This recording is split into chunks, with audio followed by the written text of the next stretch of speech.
Di video kali ini kita akan menjelaskan tentang asal-usul perayaan Tahun Baru Masehi serta hukum merayakannya menurut Majelis Ulama Indonesia, pandangan ulama, dan penjelasan kontekstual keislaman.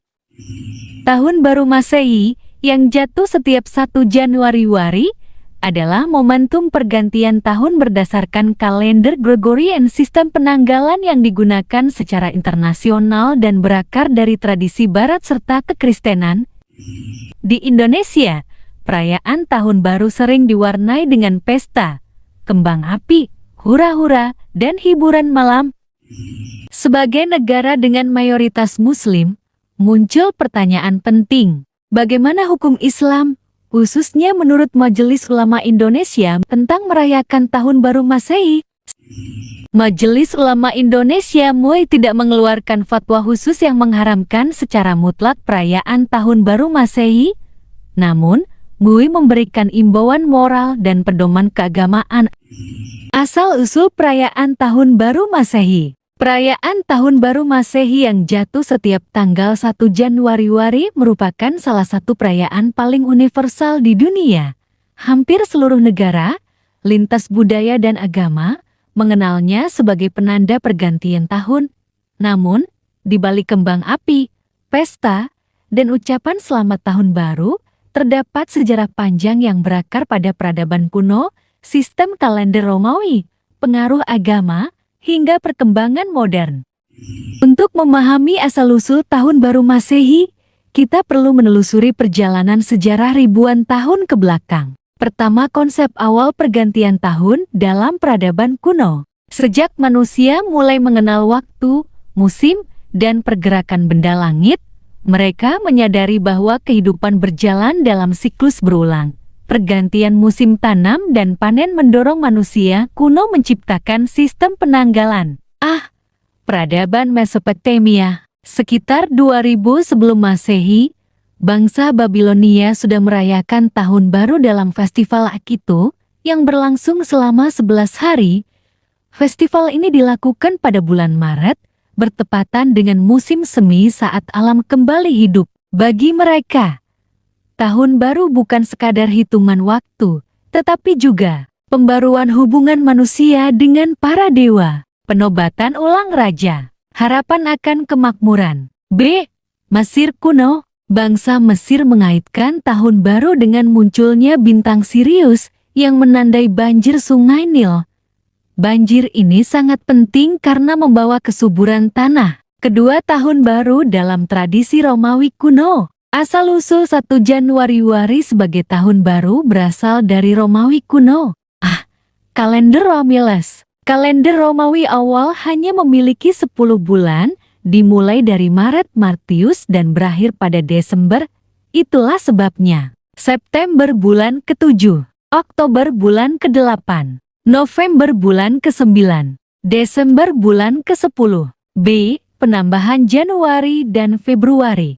Raja Romawi Numa Pompilius sekitar abad ke-7 sebelum Masehi menambahkan Januari Januarius dan Februari Februarius. Nama Januari diambil dari dewa Janus, dewa bermuka dua. Satu wajah menghadap masa lalu, satu wajah menghadap masa depan. Janus adalah simbol transisi, pintu, dan awal baru, sehingga Januari dianggap sangat tepat sebagai awal tahun. Ketiga, penetapan 1 Januari sebagai Tahun Baru. Pada tahun 153 sebelum Masehi, Senat Romawi secara resmi menetapkan 1 Januari sebagai awal tahun administratif. Alasannya, Konsul Romawi mulai menjabat pada tanggal tersebut, memudahkan pengelolaan pemerintahan dan militer. Sejak saat itu, 1 Januari semakin dikenal sebagai awal tahun, meskipun belum dirayakan secara seragam di seluruh wilayah.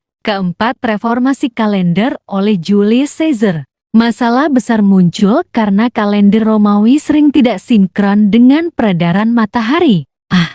Kalender Julian. Pada tahun 46 sebelum Masehi, Julius Caesar memperkenalkan kalender Julian berdasarkan perhitungan astronomi matahari. Ciri utama kalender ini 365 hari dalam setahun. Tahun kabisat setiap 4 tahun. Awal tahun tetap 1 Januari. Kalender Julian inilah yang menjadi cikal bakal kalender Masehi.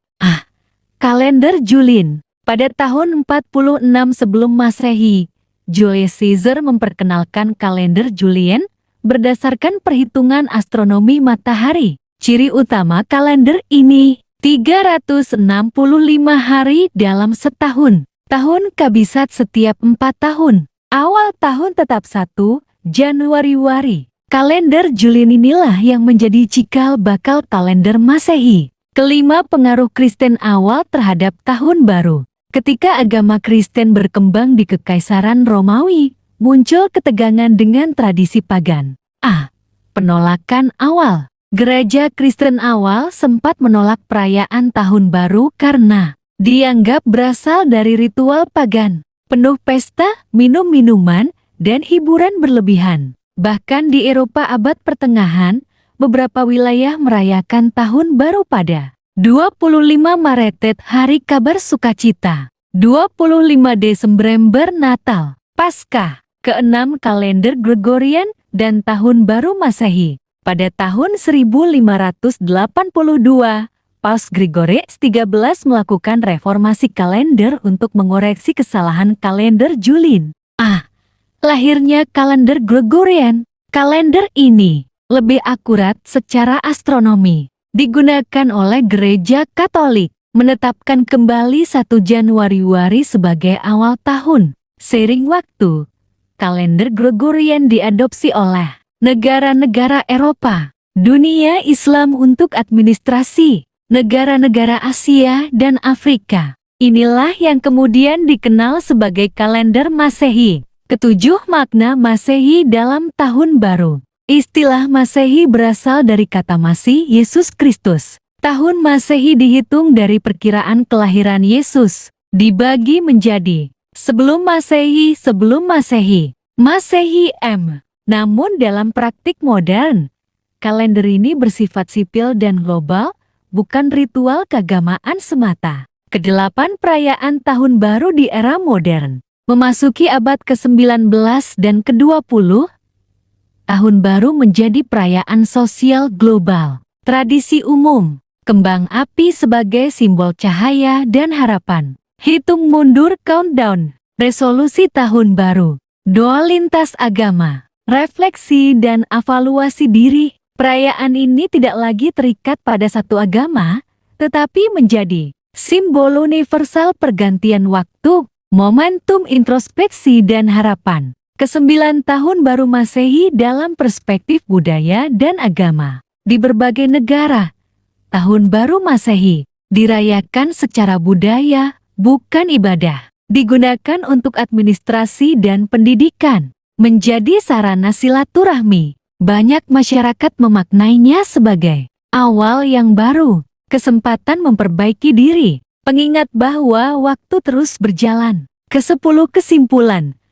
Tahun Baru sebagai simbol perjalanan manusia. Perayaan Tahun Baru Masehi bukanlah peristiwa instan, melainkan hasil perjalanan panjang peradaban manusia. Dari observasi bintang, sistem kalender kuno, reformasi politik dan agama, hingga kesepakatan global. Di balik gemerlap perayaan, Tahun Baru sejatinya adalah pengingat bahwa manusia selalu mencari makna dalam waktu, perubahan, dan harapan. Tahun Baru Masehi yang jatuh setiap 1 Januari adalah momentum pergantian tahun berdasarkan kalender Gregorian, sistem penanggalan yang digunakan secara internasional dan berakar dari tradisi Barat serta kekristenan. Di Indonesia, perayaan Tahun Baru sering diwarnai dengan pesta, kembang api, hura-hura, dan hiburan malam. Sebagai negara dengan mayoritas Muslim, muncul pertanyaan penting.